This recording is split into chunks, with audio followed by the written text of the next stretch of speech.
Inside Runner Sports, UTSA football post-game wrap-up. I'm JJ Perez.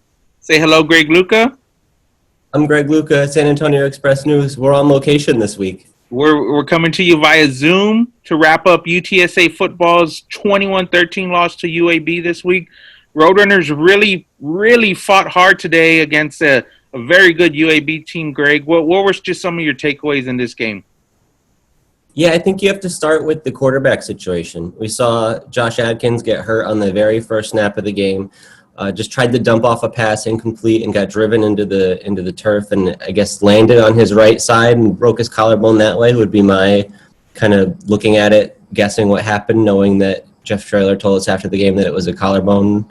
He said they feared it was a broken collarbone, right, which I don't know where that ranks on the confirmation scale, but that's what I'm going with for now. So it seems like he's going to be out for the foreseeable future. Luckily, Frank Harris may be back, but for this week, they had to go to JoJo Weeks and then Lowell Narcisse. And I thought JoJo started. We start with JoJo. I thought he was pretty good for his first few throws, and then for whatever reason, it didn't connect after that. I don't know if UAB adjusted something. It felt like he was under a lot of pressure, and maybe they just thought, if we just kind of sell out and go after him, he's not going to be able to escape the pressure in a way that he beats us for big gains with his legs. Like, if you really sell out to come around the edge with Frank Harris and he steps through the pocket, he could get 30 or 40 yards down the field. But they probably figured JoJo didn't have that escapability, and they might have been able to just pin their ears back and go after him. But how did you think about how JoJo played? I think he was fantastic on that first opening drive. He threw a dime to Dingle that I think may have been a touchdown if he catches it.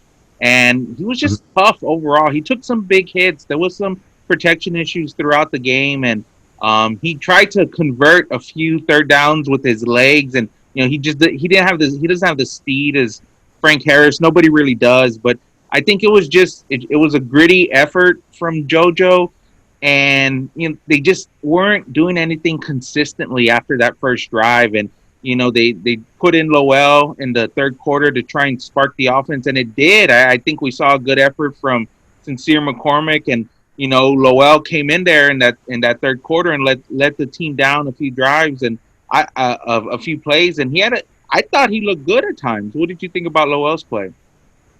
Yeah, he obviously didn't throw the ball very much, and he wasn't going to. That's probably just not what he's best at, but I thought he made a couple of good throws to Cephas when he was called on to do that, and the running game was pretty efficient. There was times where it didn't go anywhere, and there were other times where they broke some pretty big plays. I think he had a 20-plus run in there at some point. So, yeah, it was a pretty good option for them to go to that, and I think if the problem that we talked about with JoJo is how easily they're able to get after him without necessarily potentially being punished by him escaping on the ground, then Lowell is the opposite of that, where you have to be careful with how you rush him and make sure you have containment, or else he's going to beat you that way. So I thought that was an effective option for them. But to your point about the protection, I think we saw really the right side of the line, particularly at right tackle. It felt like UTSA was getting beat again and again there. And they started with Josh Otis over there, and he's been a fixture the last couple weeks. And then we saw Mekhi Hart for the first time, and that surprised me because I thought he was recruited as a guard. That's how the recruiting sites listed it. But you were telling me he played both positions. I think it was at Trinity Valley, if I have that right. So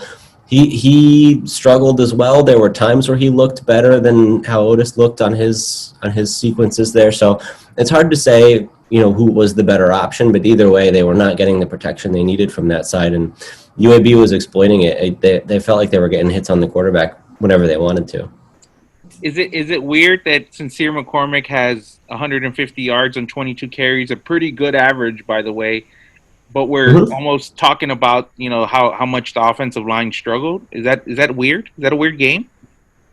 Yeah, well, that's how I felt writing it. I was like, when am I going to mention that Sincere McCormick ran for 150 yards? I just had to squeeze it in there somewhere. But yeah, he was really good. I mean, it was interesting to hear Coach Jeff Traylor tell us about the practice monitors they have, where it tells you like how fast you're going and how much you're running, and that this was the first week that Sincere finished at the top of the list for that. And something kind of lit a fire under him, whether it was the matchup against UAB and Spencer Brown and all the attention he draws. But Sincere really brought it today, like he has all season. And if he was a little nicked up last week, he didn't show any signs of it today. He seemed 100% for sure. Yeah, I thought he looked very spry. I don't know if he's been injured or banged up the last few weeks, but he He looked very good today. Ran real hard, finished a lot of his runs. Let's jump over to the other side of the ball, the defensive effort today. The Roadrunner defense creates 4 turnovers and, just really kept the Roadrunners in the game the whole game.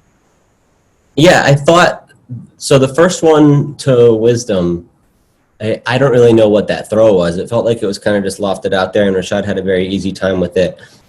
Corey Mayfield's looked like that throw was way off too, and I don't remember if there was pressure on that play or not. But then I know the one that Trevor Harmonson hauled in, it was a big hit from Lorenzo Dancer that set up that throw that just kind of wobbled in the middle of the field and was a pretty easy pick for Trevor. So I think that a combination of the pressure and just maybe some mistakes by a freshman quarterback from UAB, who I don't know if this was a second or third starter, how much experience he has, but certainly we saw some mistakes from him as well that UTSA they did well to take advantage of, for sure.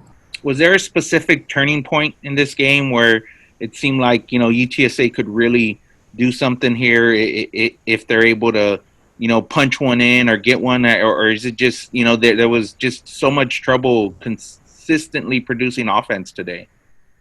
Yeah, I think so. Once that game was 21-6, I kind of felt like it was out of reach, just given how much UTSA had struggled offensively. But then Sincere comes up they get the turnover that Harmonson has the interception. Sincere has a big run, and then there's a pass interference on a try to throw to Zakaria that puts the ball at the 2, and Sincere punches it in. And so then suddenly a game that, I mean, you can weigh in on this, but I didn't really feel like UTSA was the better team, like especially if you factor in the quarterback injury. If you play that game 10 times, I don't know how many times UTSA wins, but it's not a lot. I just thought UAB was better. And if you look at like yards per rush, yards per pass attempt, and things like that, they really thrived on this, which is a skill in a lot of ways, but also is going to be inconsistent game to game. And so they really needed to come up with one last play there. And I guess there's 2 you can point to. We can talk about the end game sequence. There was UTSA had the ball with about 5 minutes to go. They were on UAB's 40, and it was 4th and 17? 17, yes. So they had a 3rd and 17 where they tried to convert through the air, and then they had a 4th and 17 they tried to convert through the air, and both were incomplete. And you can talk about maybe the 3rd and 17 call could have been designed to go a little short of the sticks and set them up for a 4th down try. Or I thought there was a good chance that they could punt it there. They had 2 timeouts left, so if Lucas Dean's been pinning these guys inside the 10 like 3 times in this game, so if he rolls another one down inside the 5, then suddenly you have a pretty good chance to get a stop, because it's a lot harder to run the ball when you're or a lot harder to do anything when you're that far backed up. And then you'd have pretty good field position, which is, I think, really important when your offense is a running quarterback. Like, the Lowell's offense is not designed to beat you for big chunk plays and run a 2-minute drill. So let's say that you got the ball back in the minimum, but UAB is able to punt from the 40, and maybe they put you back at your own 20. Having to go 80 yards with no timeouts in that offense that they had been running for the last quarter there was not. It didn't seem so feasible to me. So I understand that, if you kick it into the end zone, you really only gain just 20 yards, and that's probably the reason to go for it. I thought the thing that Coach Traylor said that was interesting was that you're kind of, in a lot of ways, playing for a penalty, too. If you can get a holding or an illegal contact or a pass interference, you can get a free first down that way without having to gain 17-plus yards. So in that sense, I get going for it. I'm kind of torn. I don't have a strong stance on what I would have done there. But do you have a take on that play and that sequence? I think, honestly, also, they may have been playing for a long field goal. I mean, if they're able to pick up 10 yards on 3rd down, you have a pretty good kicker, and I don't know how long that field goal was, but the field goal that Duplessis hit earlier in the game, I mean, that would have been good from a good distance. And it's kind of weird because this wasn't a game where field goals are going to win you the game. So if you're looking at it from that perspective, I think that's why they obviously went for it late in the second quarter on 4th down in the red zone.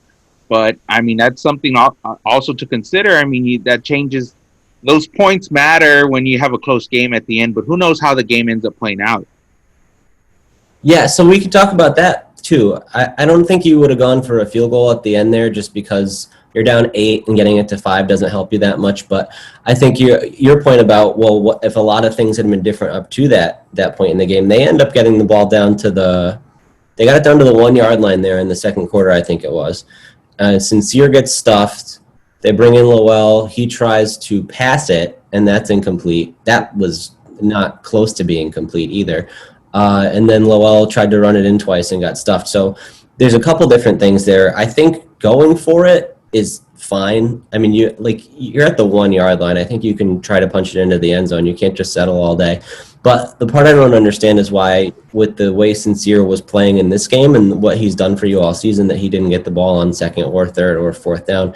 And maybe, I guess, like, obviously UAB was thinking the same thing, and they were probably keyed in on him, but it's like you're good against their knowing about it. I still think you just give it to your guy. How did you feel about the way they handled that? Yeah, I like, to me, the big play on that was the third down where Lowell kept it, and I think he ran a little bit to the right, and if he would have ran kind of towards the left or to the center, there was a little bit more of a gap there. And I mean, but sometimes you just got to credit UAB. I thought those guys were pretty stout against, the short yardage stuff that UTSA tried to do all day, and there just wasn't much there. And I don't know if anything would work, to be honest with you, at that point. But I understand the reasoning for going for it. I probably would have gone for it too. And it's like, what do you call when you've been stuffed, twice?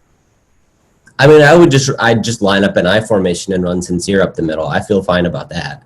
I guess they don't run a lot of I formation. It's probably part of that is, like, you play so much spread that maybe you're just not as comfortable when you get down there, and that's why you have the low zone package. But however you have to do it, if it's pistol or whatever, I think you just put the ball in Sincere's hands. But the other play that people are probably going to focus on a little bit is the last relevant snap of the game was the UAB was forced into a punt. I think it was 4th and 13 or 4th and 14 or something. And that's relevant because if you get a 5-yard penalty, it doesn't hurt you. But what happened is Solomon Wise gets called for roughing the kicker, came charging in to try to get the block.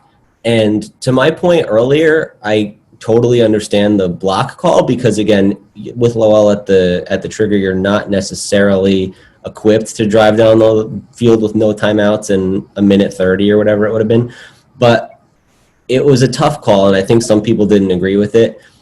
I'll let you go first. What did you think of the call? Well, you got to let them land. I think that's the rule. I think it was a ticky-tack. I think that, but I mean, to your point, it was going to be difficult anyway to run, to go the length of the field with the offense. They needed to make something happen. They needed another play. That was the difference in the game, I thought. UAB's a better team, and UTSA came out, their defense forced 4 turnovers, and they kept them in this game, but they needed like one more, big dynamic play to try and swing the pendulum in their momentum, and a block punt would have done it, a fumble return for a touchdown, a pick six. They needed something like that. Yeah. So, right. I mean, I was fine with the call. I would have liked to seen what Lowell could have done with that last minute and a timeout in his pocket. But, I mean, I think it was the right call. As bad as most Roadrunner fans don't want to swallow it, I do think it was the right call. Yeah, I agree with that. I think by the book, that's the correct call. And the interesting thing about it is it made me think of an NBA play where you have to let the jump shooter land, because it was the same kind of thing where the punter was like kind of like his leg was – he's not James Harden, like he wasn't doing this intentionally, but because he was going forward, he had his front leg was farther out, and his momentum was carrying him that way. So then Solomon Wise naturally kind of landed on him, and – it was just like, the thing about it is obviously I don't think Solomon Wise like intended to hit the punter there, That's where it seems weird when you say personal foul, but just by the letter of the rule, I think it was the correct call in that situation. The Roadrunners fall to 3-1 and they're 1-1 in conference play now. The slate doesn't get any easier for them. They got a tough a BYU team coming up on the road next week. Where do the Roadrunners go from here, Greg? I mean, it's not like things are going to get any easier, and they're pretty banged up.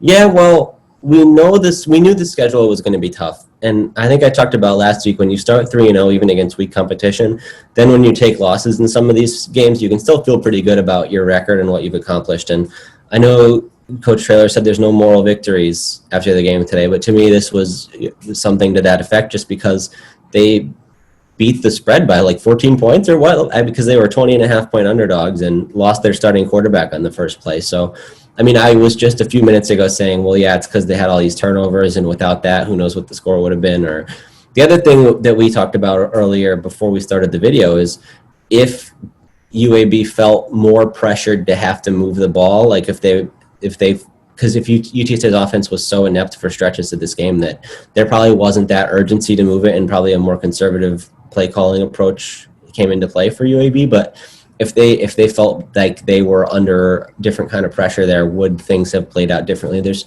way too many what ifs to get into it, but I think at the very end, the bottom line would be that it was a pretty good showing for UTSA to be as close as they were. So, if you play BYU close, that's a win too. And I don't know who would have expected UTSA to win these games outright. So I think that's the best you can ask for. And if they can get healthy and not have anybody injured in a non-conference game, especially, it could be pretty exciting to see what they do in the league. I don't want to butcher the quote, but I think Traylor said it best at the end of the game. He said, like, if that's the best team in our league, then look out for the runners. I think that's the quote. That's it. Yeah, I think that seems strong to me. I mean, if UAB is one of the best teams in Conference USA and UTSA can play with them, then that means they can hang in the league. Yep, a lot of football left in this season, and I think once UTSA starts to get into the heart of their conference schedule, some of these closer games and some of the adversity. I mean, let's call it what it is. Nobody plans on playing a third and fourth string quarterback, on the road against one of the top teams in the league. So I think we hit on everything. Greg, you got anything else? The other thing I wanted to say, and I should have mentioned it in that last bit, but remember the last time that UTSA went to Legion Field? It was 52-3. Yes. And at halftime, it was like 38-3. Like, it was one of the least competitive games that I can remember watching. Like, it took 25 minutes of game time for UAB to score 38 points or whatever. And this was nothing like that. So I think it's not the same UAB team, and there's so many things different about UTSA, but just to see that the programs are a little bit more on a level playing field is a sign of progress. I think, like I mentioned before, I think that's something UTSA can feel good about. I agree with you 100%, Greg. That'll wrap it up today. UTSA drops a tough one to UAB, 21-13. Roadrunners on the road this week at BYU. Greg, Luca, San Antonio Express News, JJ Perez, Inside Runner Sports. Thanks for watching, guys. Bye.